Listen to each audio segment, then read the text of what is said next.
Hello, good morning to all of you. आज यहाँ पे हम लोग एक बहुत इम्पोर्टेंट डेरिवेशन करने वाले हैं जिसका नाम है magnetic field at the axis of the current loop. हम लोगों ने कल पढ़ा था कि magnetic field at the centre of current loop, अगर इसमें करंट फ्लो हो रही थी हम लोगों ने यहाँ पर फील्ड चेक किया था कि यहाँ पर कितना फील्ड बनेगा। आज जैसे मान लो ये सर्कुलर लूप है, हमने कल यहाँ सेंटर पे चेक किया था, आज हम क्या करेंगे एक डिस्टेंस पर, एक यहाँ पे कोई डिस्टेंस पे पॉइंट लेंगे, उस पॉइंट पे हम मैग्नेटिक फील्ड कैलकुलेट करेंगे। उसी के लिए हमने ये मान लिया कि ये कोई करंट कैरिंग लूप है, इसका रेडियस ए है। हाँ, एक बात और, ये बहुत इंपॉर्टेंट है, सीबीएसई की बोर्ड परीक्षा में ये बहुत बार ये पूछा गया है। कभी कभी ये क्वेश्चन 3 मार्क में पूछा गया है, कभी कभी ये 5 मार्क में ही पूछा गया है, इसलिए वेरी इंपॉर्टेंट, थोड़ा ध्यान से समझिएगा। हमने ये मान लिया ये कोई करंट कैरिंग सर्कुलर लूप है, इसकी रेडियस ए है, इसका सेंटर पॉइंट ओ है, इससे हमें मान लिया एक्स डिस्टेंस पे कोई एक पॉइंट पी है, इस पॉइंट पी पर हमें मैग्नेटिक फील्ड कैलकुलेट करना है। इस पॉइंट पी पर मैग्नेटिक फील्ड कैलकुलेट करने के लिए हम लोग करते क्या हैं, इस सर्कुलर लूप का एक छोटा सा एलिमेंट लेते हैं of length dl। A B कितना लिया हम लोगों ने, dl, ध्यान से समझिएगा सब कुछ। ए बी लिया हम लोगों ने dl। पहले हम इस पॉइंट, इस छोटे से एलिमेंट की वजह से इस पॉइंट पी पर मैग्नेटिक फील्ड कैलकुलेट करेंगे। कैलकुलेट करने के लिए हम इस एलिमेंट को यहां से ज्वाइन कर देंगे पी पॉइंट से।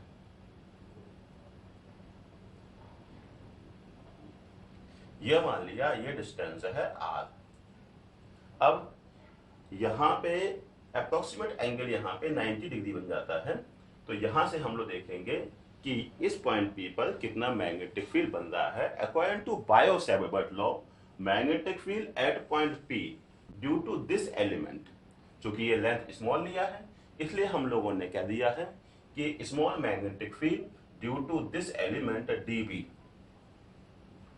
मैग्नेटिक फील्ड को B से नोट करते हैं, स्मॉल मैग्नेटिक फील्ड को dB से।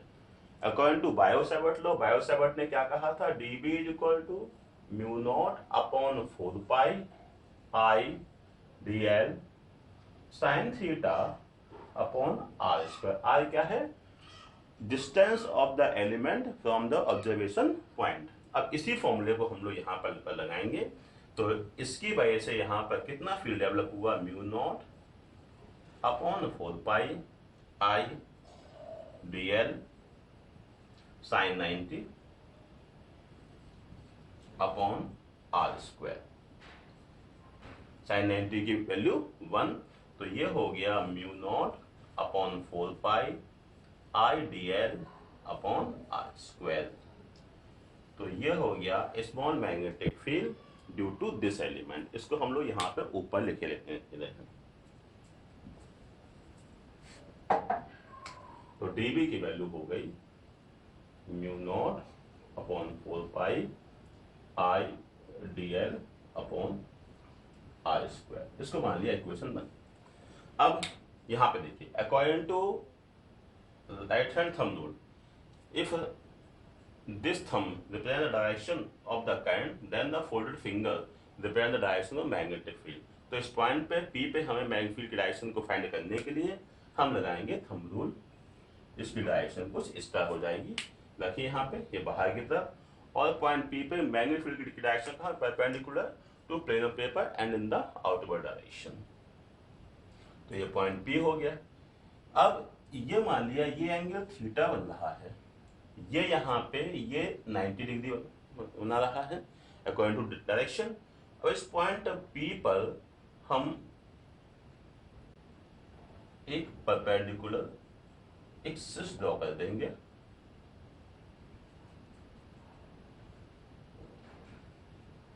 ये किसी की डायरेक्शन है, इस मैग्नेटिक फील्ड की, तो यहां पे हमने लिख दिया ये dB की डायरेक्शन। अब देखिए यहां पे ये और ये 90 डिग्री, अगर ये z एक्सिस है तो यहां पे भी z, इसको मान लो z डैश।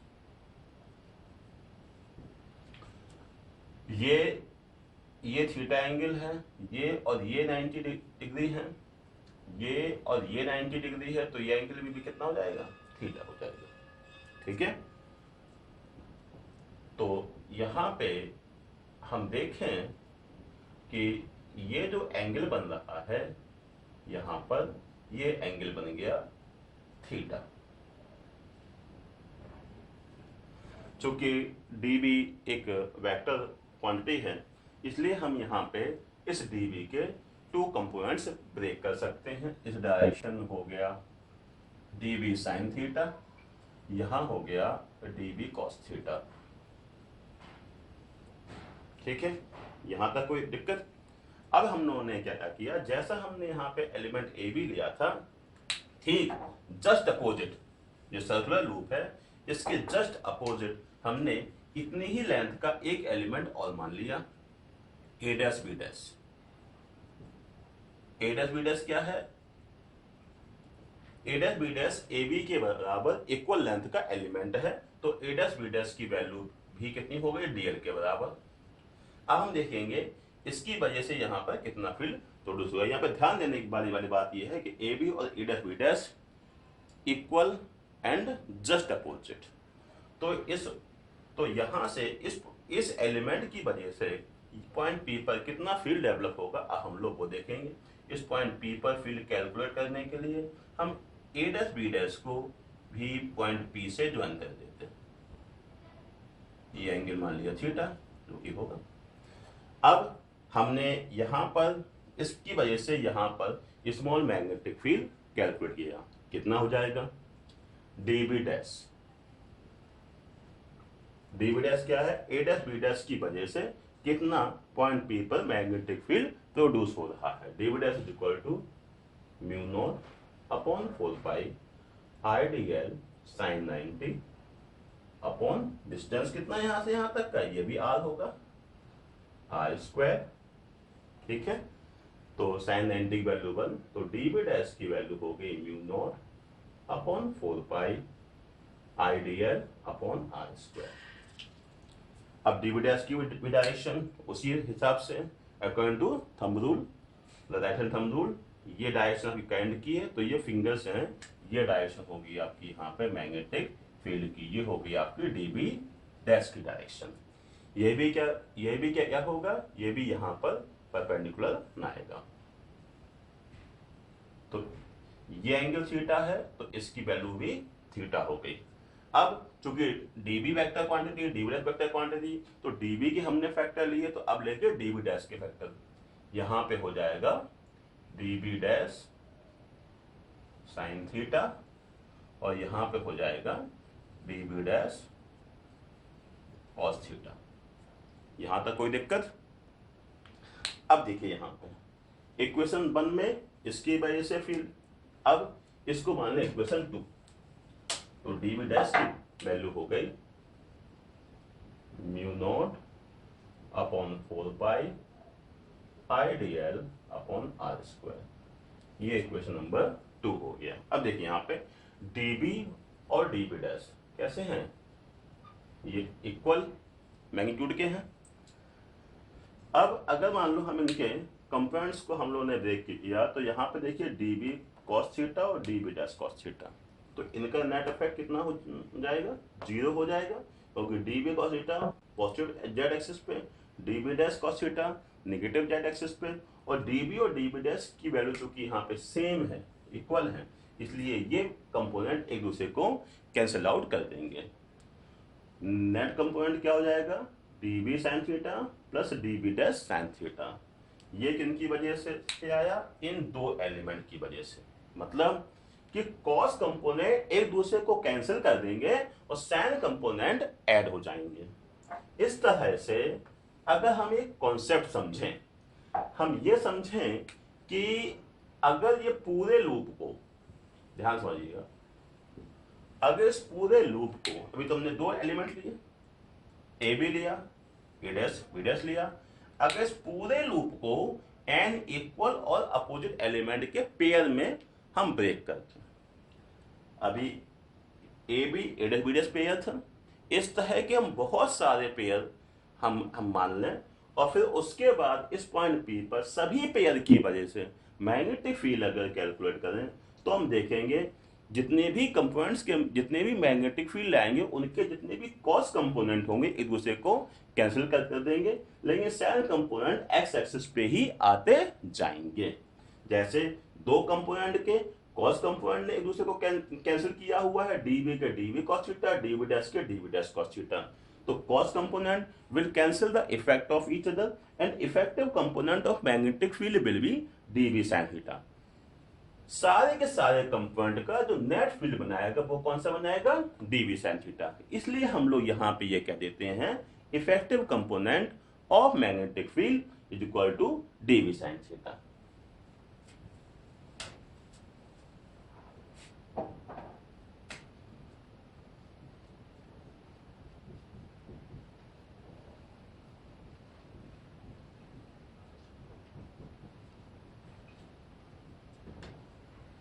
तो इस बेसिस पे हम लोग यहाँ पे ये कह सकते हैं कि जितने भी कॉस कंपोनेंट हैं वो एक दूसरे को कैंसिल कर दिए हैं, और जितने भी सैन कंपोनेंट हैं वो ही नेट फील्ड यहाँ पर प्रोवाइड करेंगे। तो अगर इस कंपोनेंट का हम इंटीग्रेशन कर दें तो यहाँ पे हमें नेट मैग्नेटिक फील्ड पता लग जाएगा। तो हम लोग करेंगे क्या, net magnetic field point P पर कैलकुलेट करने के लिए हम लोग इसी का जो ये डीवी साइन थीटा है इसी का हम कर देंगे इंटीग्रेशन।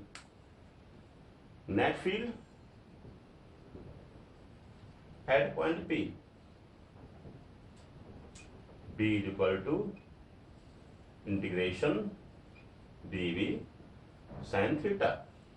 अब यहां पे हम लोग डीवी की वैल्यू रखेंगे। डीवी की वैल्यू हमें इक्वेशन 1 चाहे डीवी या डीवी डैश दोनों ही इक्वल है। तो डीवी की value mu not upon 4 pi IDL upon R square into sine theta, ये आ गई इसकी वैल्यू। अब इसे हमने बाहर निकाल लिया, म्यू नॉट अपॉन 4 पाई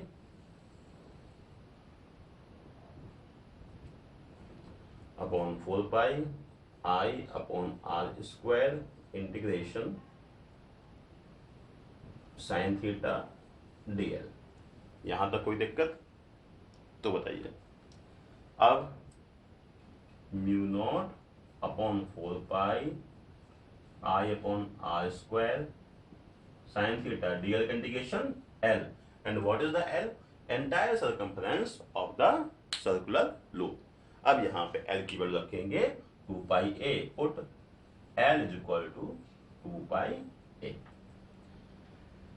देख लीजिए कोई दिक्कत हो बताइए। अब यहां पे हम लोग एल की वैल्यू 2 पाई ए रखेंगे।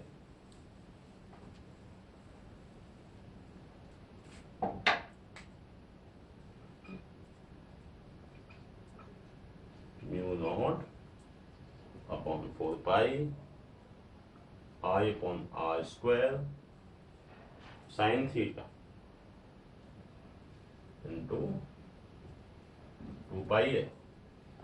अब थोड़ा सा इसको रीअरेंज कर लें, mu not upon 4 pi 2 pi I A upon R square sine theta की वैल्यू देखिए यहां से, sine theta is equal to perpendicular upon hypotenuse. तो साइन थीटा की जगह हमने दिया ए अपॉन आर।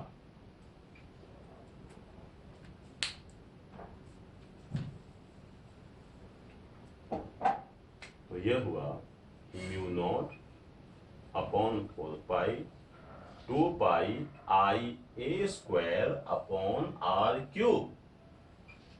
ठीक है।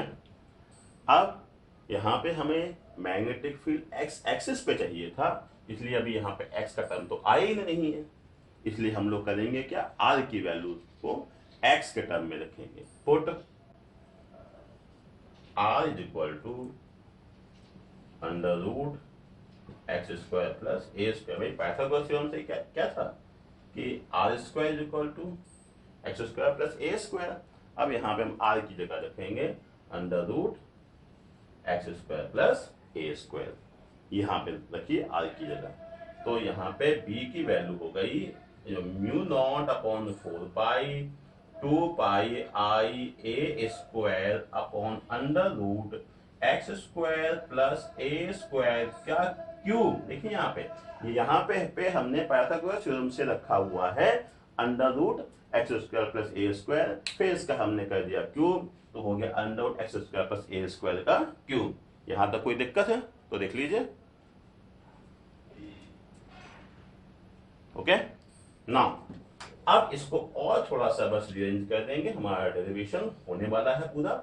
अब कोई इसमें वो नहीं रह गया है। b is equal to mu not upon 4 pi 2 pi I A square, इसको X square plus A square power 3/2 required expression. अगर लूप में एक से ज्यादा टर्म हो, एक लूप है n टर्म, देन ये हो गया रिक्वायर्ड एक्सप्रेशन। यहीं तक आपको एग्जाम में प्रूव करना है, ठीक है।